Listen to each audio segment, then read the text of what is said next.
नमस्ते, सुप्रभात बच्चे। हिंदी की पाठशाला में आप सभी का सादर स्वागत है। बच्चों, जैसा कि मैंने पहले बताया था कि इसके बाद की क्लास में मैं समास पढ़ाऊंगी, तो आज आप लोगों को मैं समास ही बताने आई हूँ।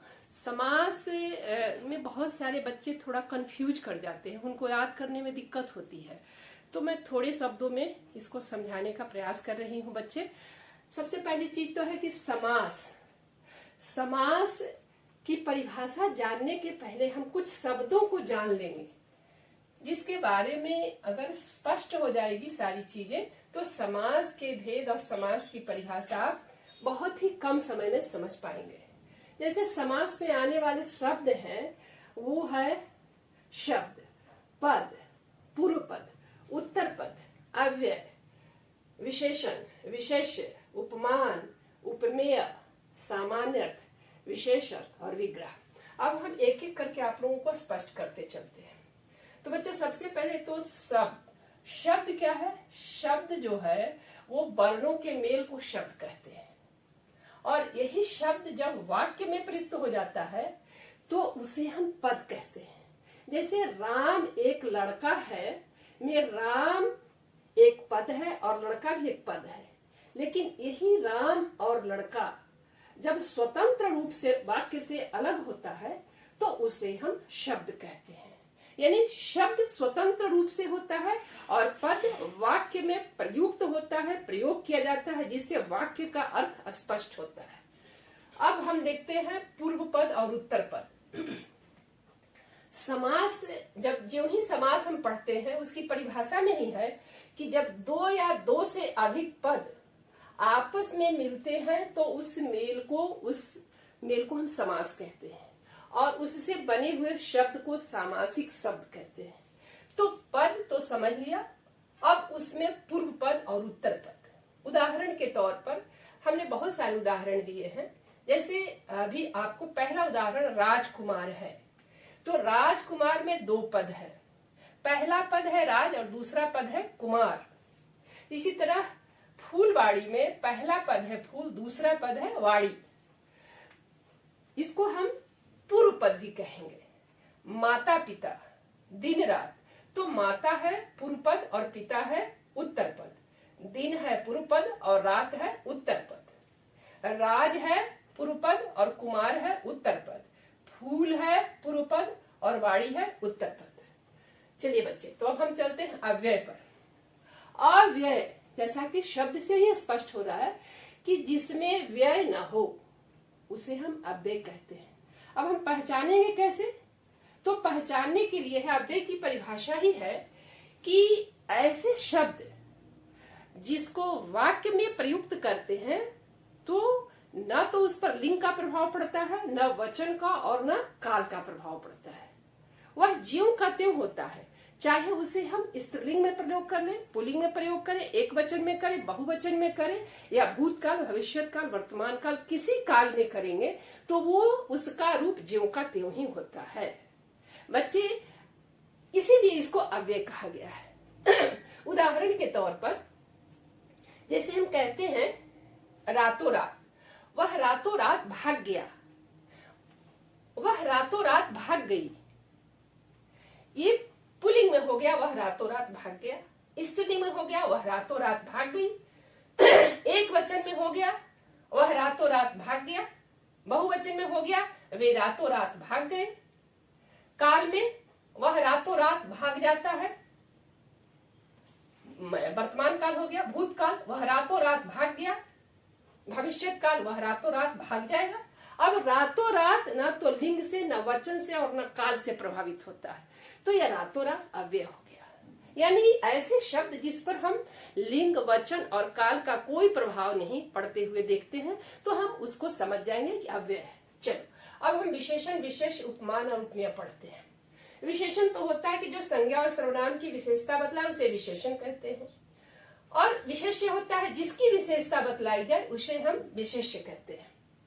जैसे पीताम्बर है, तो पीताम्बर में पीत का मतलब पीला और अंबर का मतलब वस्त्र होता है, तो पीला क्या है? विशेषण है, और अंबर है विशेष्य। समझ गए बच्चे? इसी तरह से उपमान और उपमेय, इसका उदाहरण हम एक दिए हैं चंद्रमुखी। चंद्रमुखी का मतलब क्या होता है? चंद्रमा के समान मुखड़ा। तो यह चंद्रमा के समान, यह उपमान हो गया, और मुखड़ा उपमेय, यानी जिसकी उपमा दी जाए, जिसकी उपमा दी जाए वो उपमेय, और जिससे उपमा दी जाए वो उपमान। यानी चंद्रमा उपमान हो गया और मुखड़ा उपमेय हो गया। अब हम सामान्य अर्थ विशेष अर्थ पर आते हैं। सामान्य अर्थ का मतलब होता है किसी शब्द का सामान्य अर्थ, जैसे पीतांबर। पीतांबर, नीचे देखो, पीतांबर का मतलब होता है पीला वस्त्र वाला। लेकिन जो ही हम पीतांबर कहते हैं तो रूढ़ी से, परंपरा से लोगों के द्वारा बताया गया है कि पीतांबर कृष्ण को कहते हैं। लंबोदर दूसरा, इसका सामान्य अर्थ हो गया लंबा उदर, लंबा पेट वाला। लेकिन लंबोदर हम कहते हैं किसको? गणेश को। तो इसका यह विशेष अर्थ हो गया गणेश, और सामान्य अर्थ हो गया लंबा पेट वाला। पीतांबर का सामान्य अर्थ हो गया पीला वस्त्र, और विशेष अर्थ हो गया कृष्ण। तो यही सामान्य अर्थ और विशेष अर्थ है। अब समास का विग्रह होता है।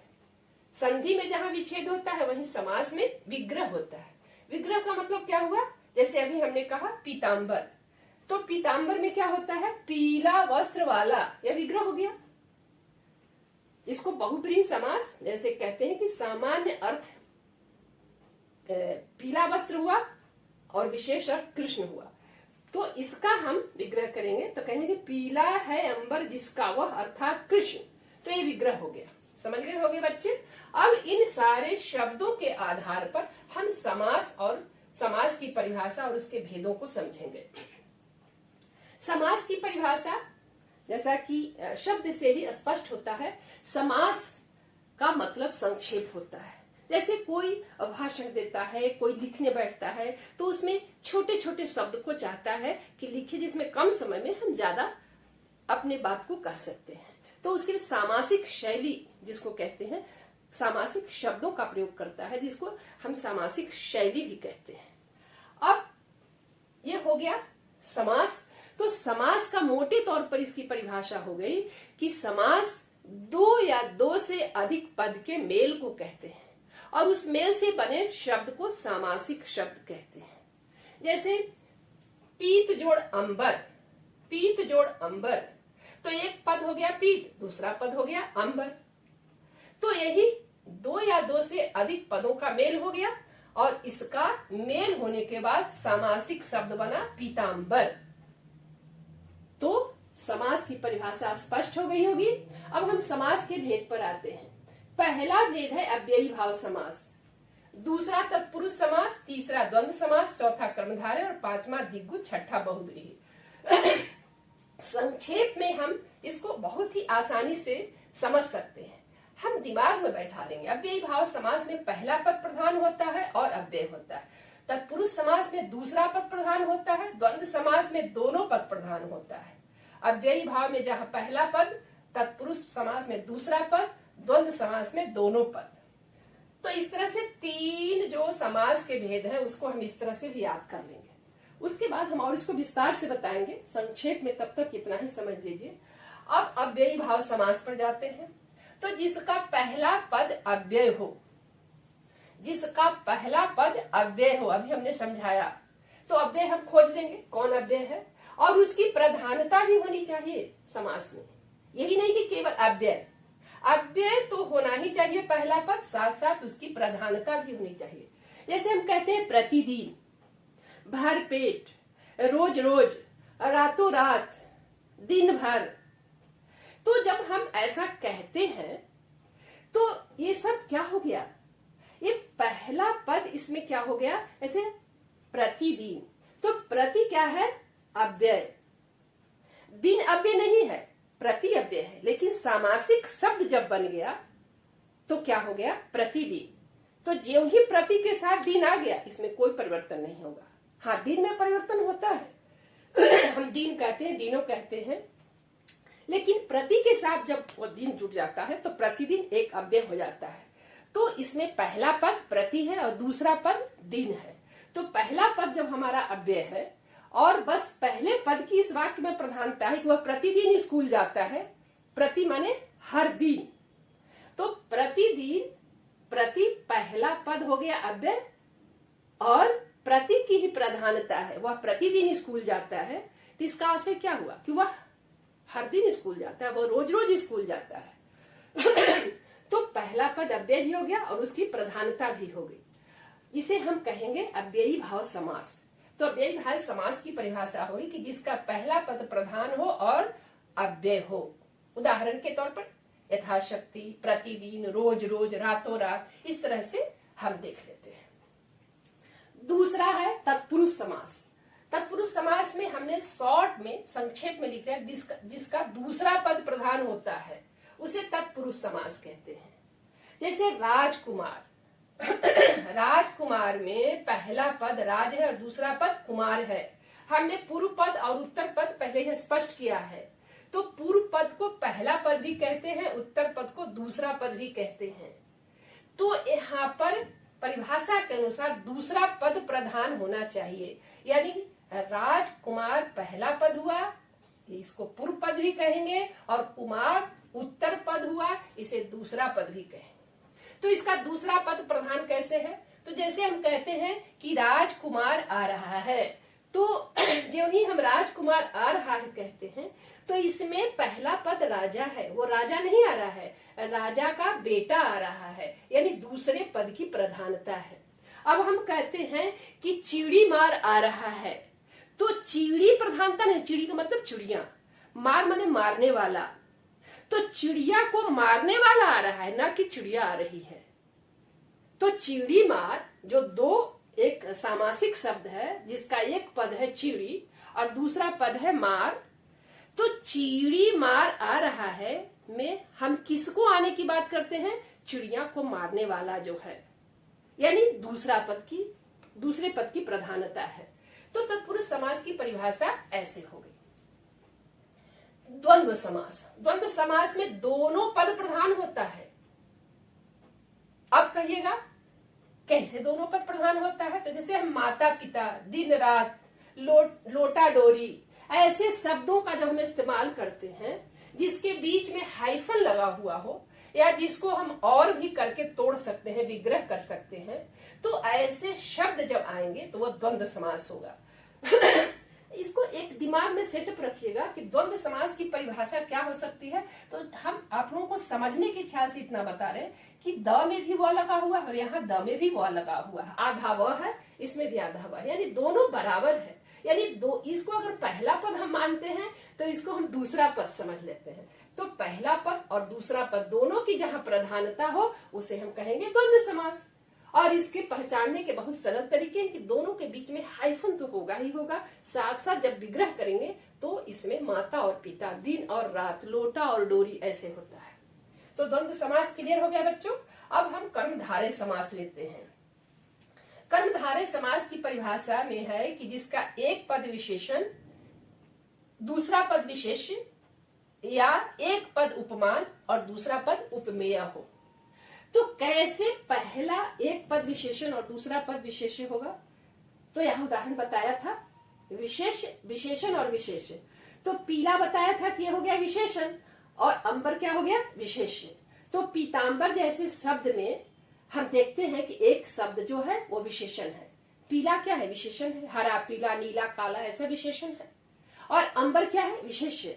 विशेष्य बताया था कि जिसकी विशेषता बतलाई जाए उसे विशेष्य कहते हैं। तो एक पद विशेष्य है और दूसरा पद विशेषण है, तो इसे हम कहेंगे कर्मधारय। कर्मधारय में विशेष्य विशेषण भी होता है, कभी कभी उपमा, उपमेय और उपमान भी होता है। बच्चे आप लोग उपमा, उपमेय और उपमान भी पढ़े होंगे। हमने अभी बताया है कि चंद्रमुखी में चंद्रमा क्या हो गया? उपमान, और मुखड़ा क्या हो गया? मुखी, उपमेय। यानी मुखड़े की उपमा चंद्रमा से दी जा रही है, तो जिसकी उपमा दी जा रही है वो हो गया क्या? उपमेय। और जिससे उपमा दी जा रही है वो हो गया उपमान। यानी चंद्रमा क्या हो गया? उपमान, और मुखड़ा क्या हो गया? उपमेय। यह कर्मधारय समास की परिभाषा है कि एक पद विशेषण या उपमान हो, इसमें तो एक पद विशेषण है और इसमें एक पद उपमान है और दूसरा पद उपमेय है। यानी परिभाषा हो गई कि एक पद या तो विशेषण विशेष्य होगा, एक पद विशेषण होगा या उपमान होगा, और दूसरा पद विशेष्य या उपमेय होगा। तो हम उसे कहेंगे कर्मधारय समास। उदाहरण के तौर पर देख लिया ही आपने। अब हम द्विगु समास पर आते हैं। द्विगु, यह भी द में व लगा हुआ है। द्वि माने क्या होता है? दो। दो क्या है? संख्या। तो हम अब ये पहले ही द्विगु समास जैसे लिखते हैं, तो इसका पहला ही जो वर्ण है उसमें द्वि लगा हुआ, पहला अक्षर जो है उसमें द्वि लिखा हुआ। द्वि का मतलब दो। तो इसकी परिभाषा हम आसानी से याद कर लेंगे कि जिसका पहला पद संख्यावाचक होता है उसे हम द्विगु समास कहते हैं। उदाहरण के तौर पर चतुर्भुज, षटकोण, चवन्नी, अठन्नी, त्रिकोण, बहुत सारे हैं जिसका पहला पद केवल संख्यावाचक होना चाहिए। त्रि का मतलब 3, षट का मतलब 6, उसी तरह चवन्नी में 4 आनों का समी, चव अन्नी माने 4 आना, अठन्नी 8 आना, तो 8 क्या है? संख्या है। तो जिसका पहला पद संख्यावाचक हो उसे हम द्विगु समास कहेंगे। उसके बाद है बहुव्रीहि समास। बहुव्रीहि समास, इसमें क्या होता है कि जो सामासिक शब्द है उसका जब विग्रह करना है तो इसकी परिभाषा में ही है कि जो सामान्य अर्थ छोड़कर विशेष अर्थ धारण करता है। जैसे पीताम्बर ही हम ले लेते हैं, तो पीताम्बर जब हम कहते हैं तो पीताम्बर का सामान्य अर्थ क्या हुआ? पीला वस्त्र वाला। लेकिन इसका विशेष अर्थ है कृष्ण। जैसे ही कोई कहता है कि पीताम्बर, तो कह रहा है वह कृष्ण, कृष्ण के बारे में कह रहा है। इसका अर्थ होगा पीला है अंबर जिसका वह, अर्थात कृष्ण। तो सामान्य अर्थ क्या हुआ? पीला वस्त्र वाला, और इसका विशेष अर्थ हो गया कृष्ण। उसी तरह से लंबोदर, लंबा उदर यानी लंबा पेट वाला, ये सामान्य अर्थ हुआ। लेकिन इसका विशेष अर्थ क्या होगा? लंबा है उदर जिसका वह, अर्थात गणेश। जैसे हम दशानन कहते हैं, तो दशानन का मतलब क्या होता है? 10 मुखड़े वाला। लेकिन जो ही हम दशानन कहते हैं तो हमारे दिमाग में रावण आ ही जाता है। जैसे ही हम नीलकंठ, नीलकंठ का मतलब क्या? जिसका कंठ नीला है। बच्चों, तो कंठ नीला किसका हमको सिखाया गया? शंकर भगवान को हम नीलकंठ कहते हैं।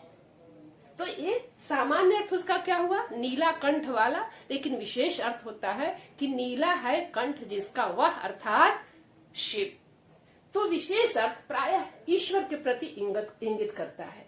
ये समझ में आ जाएगा क्योंकि ईश्वर के लिए जो शब्द प्रयोग होते हैं उसका विग्रह ऐसे ही किया जाता है। तो प्रायः बहुव्रीहि समास में विशेष अर्थ धारण करने वाले को हम बहुव्रीहि समास कहेंगे। सामान्य अर्थ उसमें होता है लेकिन सामान्य अर्थ की तरफ वो इशारा नहीं करता, वो विशेष अर्थ की तरफ इशारा कर रहा है, तो हो जाएगा बहुव्रीहि समास। अब तो समझ गए होंगे बच्चे सारे समास के भेदों को।